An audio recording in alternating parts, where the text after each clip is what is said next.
আচ্ছা, আজ আমরা শিখব এম ইজ আর কোনটা কোথায় বসে। এর মধ্যে একটা রুলস বলি, এস ভার্ব, যেমন ইজের শেষে এস রয়েছে, তো এটাকে আমরা এস ভার্বের মধ্যে ধরব। একজন বোঝালে বা একজন থাকলে আমরা এস ভার্ব ইউজ করব। এবার প্রশ্ন আসতে পারে, আই তো একজন, কিন্তু আই এর পরে আমরা এম ইউজ করি, তো এখানে আই এর পরে এমটাই ইউজ হয় এবং আই এর পরে ওয়াজ ছাড়া অন্য কোনো এস ভার্ব বসে না।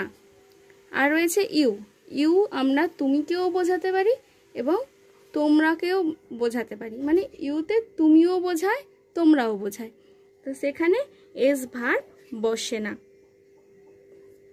তো সেক্ষেত্রে আমরা বসাতে পারি, আই এর ক্ষেত্রে যখন এস হবে না তো শুধু এমটাই বসবে, আই এম। উই আমরা, উই তো আমরা, উই মানে আমরা, তো একজন নয় আর বসবে, উই আর।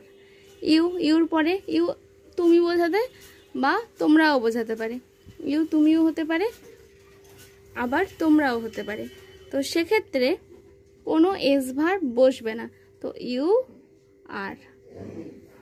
হি সে একজনকেই বোঝাচ্ছে, ইজ। সি ও সে একজনকেই বোঝাচ্ছে, তো ইজ। ইট এটি বা ইহা, ইজ। রিমা বলতে আমরা একজনকে বোঝাচ্ছি, ইজ। সায়ন একজনকে বোঝাচ্ছি, ইজ।